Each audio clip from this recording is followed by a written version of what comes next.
Welcome back to Why the Small Face. I'm Susan. If you're new here, just a quick catch up. My husband and I bought a farm about 3.5 months ago. And this is a place that I have created to talk about insights, observations, and kind of cool nugget learning points. All things horses and understanding horse behavior, horse to horse communication, horse to human communication, and more so, my fascination between every attempt that I make to learn more about horses. I'm learning more about myself, how I interact with the world, how I lead others, all of those good things. So, this week, what I wanted to talk about was something really fascinating that I was listening to from a horse expert. I'm not sure that that is his title, but if you're from the horse world, you might know the name Chick Maynard. If you're not from the horse world, he's worth a look up. He's a really incredible horse trainer, and I really like his style and the expertise that he shares with the public about how to train horses. So I found him listening to a different podcast, but in this episode that I listened to this week, Chick Maynard was talking about how horses have a 1 to 10 scale in terms of their relaxation to anxiousness. And in the learning process of a horse, when you're training it, anytime a horse is elevated past the level of 3, they are not prepared and they don't have the capacity to learn from a 3 and above. So if they're at a 1, 2, or 3 and you're in training, they will more than likely be more engaged with following the directions that you're giving, and it will seal in to their memory. So they will remember what you are actually teaching them. So I found this fascinating because for a couple of reasons. First of all, depending on the relationship you have with the horse may be at a 4 or a 5 and still performing every element that you're asking it to perform. But it's important to know the horse is not learning, meaning the horse does not have the ability to seal it in. So that was so fascinating to me because I think of all of the different people to horse interactions that I've observed. And I'm so eager to learn myself and how to be able to train and communicate that it just kind of blew my mind because I thought, okay, so even when a horse is performing, it's very important to recognize the signs and the communication that they're attempting to have with their human so that we know, all right, did they perform that? And if they performed it from a 3 and below, I can expect that they know what I'm asking and they know how to deliver. If they performed the task at a 4 or above, that's an interesting observation to know, okay, the horse showed up, it delivered, it did what I needed to. But it's important for me as the human to recognize I'm not going to be able to expect that out of the horse next time because I have to know that even though they performed that task, they weren't in learning mode. And if they weren't in learning mode, they don't have a positive association with whatever it was that we were practicing that day. So for me, I'm not doing anything other than walking on a horse right now. I'm getting up on the horse, sitting on its back, asking it to walk. I'm saying it. In my case, it's Maggie. So I'm asking her to walk. And I'm really trying to feel my own comfort. I'm trying to remember what it feels like, where my legs should be, how my back should be. What am I doing with the reins? How am I helping her understand what I'm saying and asking her to do? I don't think Maggie has been over a 3 in our interactions together. But if I'm being completely honest, I don't know that I would know if she was at a 4 because she's so compliant and she's so easy. Her disposition is pretty fantastic. The biggest, I guess, complaint that we would have with Maggie in terms of temperament, sometimes we catch ourselves saying, oh, she didn't feel like doing this today, or maybe she was a little lazy today. And I don't believe that those things are true. I believe that there's something going on with the horse that we interpret as lazy or not into it. So instead of putting that on the horse, I think it really belongs on the human to better understand and read the animal. That's just me. And I know this much in terms of all of how this works. So I could be wrong.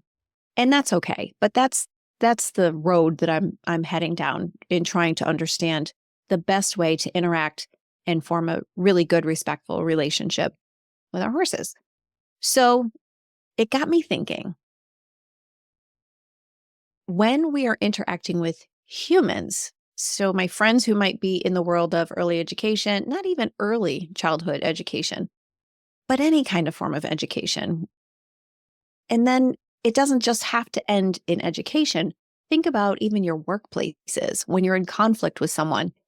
From human to human, I would say that we have the same dynamic that the horse has on that scale of 3 and under being, okay, I am relaxed, my needs are met, I'm safe, I'm in a capacity to learn and probably understand, right? So retention sometimes is a problem for folks.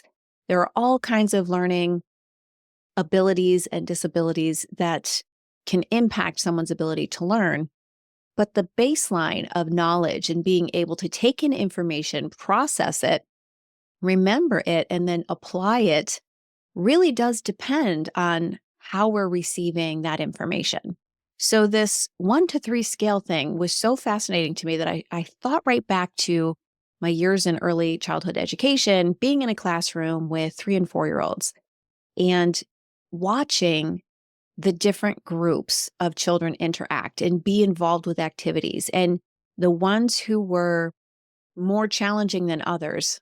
I don't know how to say that without being disrespectful to the child, but some children's needs are very, very different than those whose needs are not disrupting a classroom.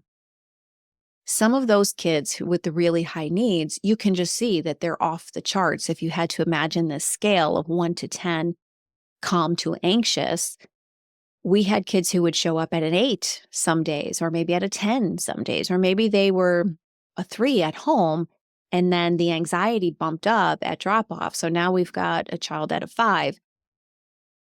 I think you understand where I'm going with this. How we interact with children and other humans, whether they're older people, how we interact with them when we are at a 3 or a 2 or a 10 or an 8 is part of the process of understanding how are they receiving what I'm saying. So I need to know where I am on the scale, and then I need to be open to the fact that whoever I am engaged with, I have to explore a little bit. I don't think, especially with children or with non-speaking anything, whether it's a child, animal, or whatever, if they cannot speak for themselves, it really is on us to observe and analyze and do our very best to seek some evidence to know, how is this person, or how is this being, how is this horse or dog or cat, and take it from there. So in terms of learning and in terms of sharing expectations, in terms of helping that other individual feel like they are safe in your presence, it starts with us. So as I was thinking about, I've shared a couple stories about me not being super comfortable going out to interact with the horses. And I started off my little journey with this process, just wanting to dive all in and learn as much as I could about horse thinking and horse behavior and horse psychology so that I could show up in a way that they would maybe be okay with me in my presence. But I was showing up still probably like at an 8 in my anxiety. That's not super helpful. And if I'm showing up at an 8, why would that horse give me back a 2 or a 3? Because they're going to be suspicious of that energy and not know what to do with me. So interestingly enough, the parallel dynamic that's been happening since we've been here is that I've been working on myself to make sure that I go from an 8 down to, let's aim for a 3. And if I'm aiming for a 3, maybe I'll land at a 4. And then as I continue to work, maybe I can get myself to a 2 or a 1. So it helped me frame that whole process because I kept using words like, I just need to calm down. I need to be less anxious. And I was thinking that the more that I educated myself about horse knowledge, that number would come down. I have to say, as logical as that sounds, it's not a direct transfer. Learning more absolutely helps me feel more solid because it gives me some strategies, it gives me some context, it gives me tools to try different things with the horses. So that's great. But my primary goal is to keep working on me to not show up above a 4 to interact with the horses. So I'm so grateful to have heard this scale. And I hope that you can take a minute to think about that as well. So, who are you interacting with? Maybe start with yourself. How are you showing up in the world? What is it that would keep you in a 1, 2, or 3 level? And what are those dynamics that would take you from a 4 to a 10? Do you understand your environment that you're creating? Do you consider the environment that you are operating in? Are you giving yourself space and time and care to make sure that you're hovering around that 3 and below so that you can go out in the world and be the best you, but then you can receive what you are interacting with, what you are engaging with for the best benefit? It saddens me to think about how much great information gets lost or maybe paused or prolonged because either we're not in the right space or we've got something so valuable to bring to someone else, but they're not in the right space and the transaction is lost, right? So I don't think life should be a series of transactions just for the purpose of having transactions with each other. That's sort of cold. But we have to be aware that those transactions are what's going to take us and someone else to the place of transformation. And transformation, in my opinion, is where life happens. That's where purpose is. That's where goals are reached. That's where dreams come true. Nothing is really taking place in a transaction other than sharing information. Transformation is where it's just so beautiful. That's where everything is taking shape and taking form and impacting lives. So I think that's why the light bulb of this very basic, this is not a no, it's not like this is rocket science, but it's so basic and it takes your attention in a different way that if you really engage with checking yourself out and checking out whoever you are engaging with, that can take you from a place of frustration and a place of, I don't know what's happening, to such a solid place of, oh, okay, let me fix me first and give myself some care and attention. And then let me bring that in to whoever I'm having the interaction with. So I'm taking all this information in. I haven't yet gotten to that place of full application. I do want to share, since the last episode, I've been riding more, which I didn't think would happen. My goal was to get on Maggie and just not be terrified. My fear around being on a horse doesn't have so much to do with the horse as it has to do with how I've mismanaged my ability to take care of my fear-based response. So I knew if I would continue to get myself to a place where I could get on Maggie and not be terrified, then that would be the evidence that the work I'm putting in is starting to pay off. The bonus of that is that when I got on Maggie and I wasn't terrified, I actually enjoyed being on her and riding around the arena. And I didn't expect to feel excited about what could come next from that. So that's sort of a side little highlight that I'm pretty excited about. I don't know what that means for the next year, but I am surprised and I am excited and I will keep you posted. It might just be that Maggie and I just walk around cones in our arena. I don't know. But to get on her each time, to master my fear, keep it under control, and really focus on telling her, I'm ready for you to do what you do and build our partnership. That is my only goal. And in that partnership, when she's doing what she's doing and I'm keeping myself calm, cool, and collected, I don't know where that's going to take us, but it's yet to be determined. And I'm pretty excited about that. So I will say the application, when we put ourselves in that mode, this scale is going to help me go from that sort of blanket, I need to be calm, I need to make sure I've had, I'm hydrated, I've had enough sleep, my mind is in a good place, all of those things. This is going to help me so much that I can walk up to Maggie and assess myself first and say, am I at a 3 or under? Because I don't even want to approach her or any of the horses if I'm at a 4 or above, unless I absolutely have to. And I will, but I need to think about it in terms of that number scale. And then I think I could see her and the other horses better so that I can start figuring out, okay, I think Maggie's at a 1 or a 2 pretty much all the time. I look at Scarlett, who's 3 years old, and she's just ready, rip roaring and ready to go all the time. She's probably at a 7 most of the time, but I've seen her I think I've seen her down to a 3, maybe a 4, but she is being trained. She's learning. So my question with Scarlett is she learning and retaining? Because I'm not sure that she ever gets under a 4. So that's something for Rick and I to talk about and for him to assess, because he is the one who's working with her and handling her the most. So that will be beneficial for them. And I'll sort of just keep watching on the sideline to figure out, is she at a 3 yet?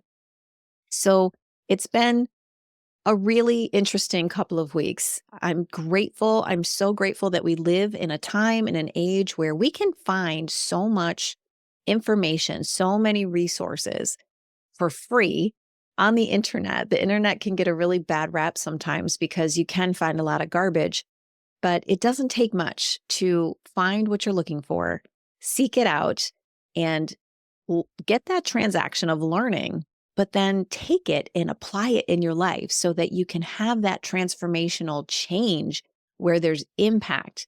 And then you have a story, and then you get to share your story with someone else to impact them.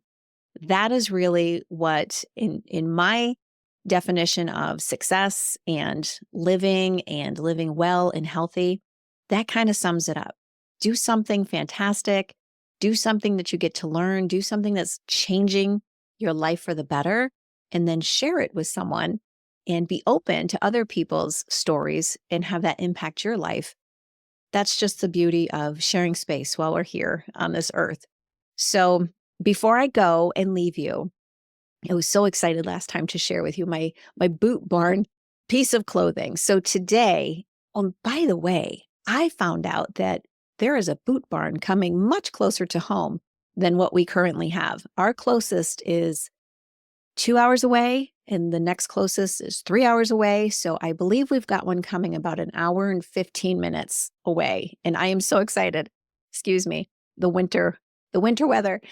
So I don't know when, maybe within a year or so, but you better believe I'm all about it and going to be there. So today's Boot Barn, today I have my Bull Montrose 6 sweatshirt on, which we love. These shirts and sweatshirts, they're awesome, but they're not from Boot Barn. So today I have this little fun headband thing. So today it's going to be a hat day. I didn't want to wear a hat. We've got, the slept in, worked hard hair going on. So there's nothing cute about what's happening here today. So I needed some help with this headband. So this is a fun little fringy headband. It's got a black and white pattern on it. And it's one of my favorite little surprises about Boot Barn is when I see their accessories. So jewelry, headbands, purses, all the fun things. And the other thing I have going on are my socks. And let me tell you, on a farm, socks are everything, especially in the winter. So wool, it's got to be wool. Those wool socks will keep your little tootsies nice and toasty. That's a tongue twister. And it is worth every penny that you have to spend on a good pair of socks. So take care of your feet, take care of the hands, the face, all of the things that are out in the cold if you are on a farm. If you're not on a farm and you live in the Northeast, you need these tips as well, because this winter has been rough, but it's okay. We're looking down to the end of January, and February is going to be a breath of fresh air. Let's just call that in. So until next time, thank you for making it this far. Go do something awesome. Go change your life, change someone else's life. Go do something positive, have fun, and be awesome. Thank you so much.